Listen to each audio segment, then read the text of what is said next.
അള്ളാഹുവിന്റെ ഔലിയാക്കളുടെ ജാറങ്ങളിൽ വിവരം കെട്ട കമ്മറ്റിക്കാര് നടത്തുന്ന തോന്നിവാസങ്ങളില്ലേ, അവിടെ ഹറാമായ വാദ്യമേളങ്ങൾ മുട്ടുന്നു. ഹറാമായ വാദ്യമേളങ്ങൾ മുട്ടിയിട്ട് പട്ടാമ്പിക്കാരേ, കൊണ്ടോട്ടിക്കാരേ, മണത്തലക്കാരേ, കാഞ്ഞിരമുറ്റത്തുകാരേ, ഞാൻ പലപ്പോഴും പല സ്ഥലങ്ങളിൽ നിന്നും പറഞ്ഞതുപോലെ ഇവിടെയും ഞാൻ നിങ്ങളോട് പറയട്ടെ, അല്ലാഹുവിന്റെ ഔലിയാക്കളെ മഖ്ബറ അദബ് കാണിക്കേണ്ട സ്ഥലമാണ്. അവിടെ അനാവശ്യമായ ഹറാമായ വാദ്യമേളങ്ങൾ മുട്ടാനുള്ള സ്ഥലമല്ല. അവിടെ അതാ 75ാമത്തെ ആണ്ടിന് 75 ആനയെ കൊണ്ടുവന്ന് ഉള്ള പണം ചെലവഴിച്ചിട്ട് അവിടെ മുഴുവനും ആനപ്പിണ്ടി ഉണ്ടാക്കുന്നതിന് പകരം ആ സംഖ്യ ഒന്ന് പാവപ്പെട്ട പെൺകുട്ടികളെ വിവാഹത്തിന് കൊടുത്തുകൂടെ?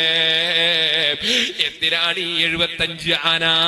അതുപോലെ തന്നെ ലക്ഷക്കണക്കിന് ഉറുപ്പികയുടെ സാധനങ്ങൾ പൊട്ടിച്ചിട്ട് അതേ തെറ്റായ രൂപത്തിൽ മഖ്ബറകളിൽ നിന്ന് ലക്ഷങ്ങൾ തീയാക്കി പൊട്ടിച്ച് നശിപ്പിക്കുന്നതിനെതിരെ ഈ പാവപ്പെട്ടവൻ പല സ്ഥലത്തും പറഞ്ഞതാണ്, ഇവിടെയും പറയുന്നു. എന്റെ മാന്യ മുസ്ലിം സഹോദരന്മാരെ, അതുപോലെ അന്യസ്ത്രീയും പുരുഷന്മാരുമുള്ള നൃത്തങ്ങളും നാടകങ്ങളും അതുപോലെ ഗാനമേളകളും എത്രയെത്ര സ്ഥലങ്ങളിലാണ് നടക്കുന്നത്. എന്റെ അടുക്കൽ ഏത് ഉറൂസുകാരൻ വന്നാലും ഏത് നേർച്ച കമ്മിറ്റിക്കാരൻ വന്നാലും അവിടെ അനാവശ്യമുണ്ടോ ഇല്ലേ എന്ന് ചോദിച്ചിട്ട് ഇല്ലെന്ന് ഉറപ്പായാലല്ലാതെ ഞാൻ മനഃപൂർവ്വം ഒരു ഉറൂസിനും പോകാറില്ല. അതേ സമയത്ത് അല്ലാഹുവിന്റെ ഔലിയാക്കളെ മഖ്ബറയിൽ വഅദ് പറയൽ വേണം. സഹീഹുൽ ബുഖാരിയിൽ തന്നെ ബാബു മൗഇദത്തിൽ മുഹദ്ദിസി ഇൻദൽ ഖബ്രി വഖുഊദി അസ്ഹാബിഹി ഹൗലഹു, മഹാന്മാരുടെ മുഅ്മിനീങ്ങളെ മഖ്ബറയിൽ വഅദ് പറയുന്നതിന്റെ അധ്യായം ബുഖാരിയിലുണ്ട്.